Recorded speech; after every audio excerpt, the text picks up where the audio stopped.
especially when it came to ridiculously difficult-to-say upper-class names. "It's pronounced Fanshawe, Nellie.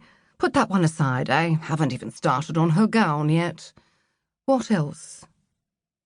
"And," Nellie announced, stretching out the moment because she knew Mrs. Carlisle would be delighted. "One from a Miss Kitty Carlisle." "Kitty?" Emily repeated, her face lighting up. She darted across the room and snatched the envelope from Nellie's hand, her heart quickening at the sight of the familiar, elegant handwriting. "Why don't you go and put the kettle on, Nellie?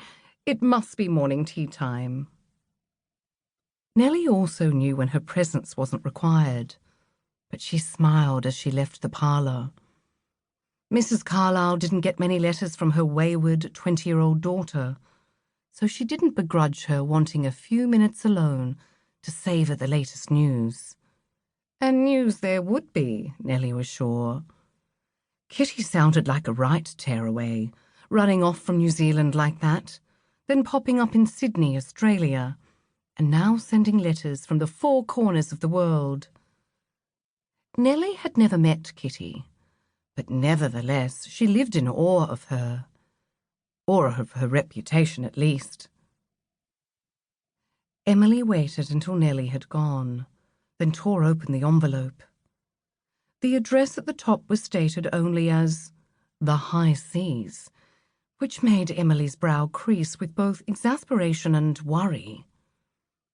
The date, however, was February 1841, so her heart leapt again.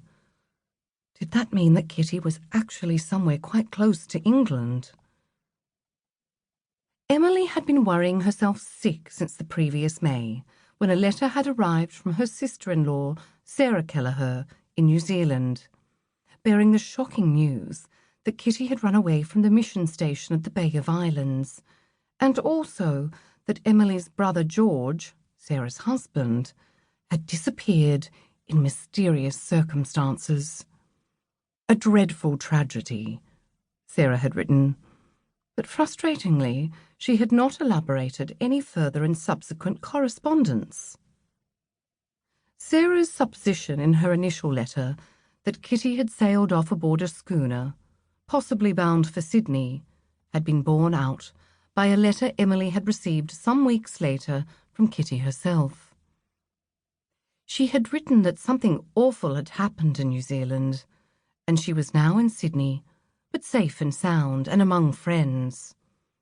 That had assuaged Emily's fears slightly, but not enough to allow her to sleep more than fitfully until the next letter.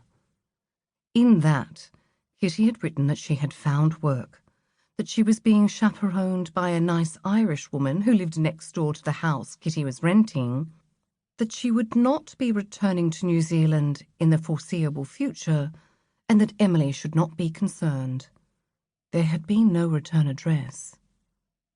Not concerned? Emily had been beside herself, anger growing in tandem with fear as more short letters had arrived from her daughter, but with very little additional information. She had written back to Sarah, asking for more details of the tragedy, but her sister-in-law had been equally evasive. Emily wondered what on earth could have happened, and where was George? She had asked Sarah repeatedly for news of his whereabouts, but Sarah would reply only that he had not been found, but that the Lord worked in mysterious ways, and perhaps George had received the reward he so richly deserved. Emily sat down on the sofa, unfolded the letter and began to read. My dearest Mamma, I hope this letter finds you well. I am very well myself, and I have some wonderful news. I am to be married to a sea captain. I know you will be very happy for me, as I realize how anxious you were for me to find a husband, and I can almost see your face as you sit reading this letter. Her hand to her mouth, Emily thought it very fortunate that Kitty couldn't see her face, as she knew her expression to be nothing short of appalled horror.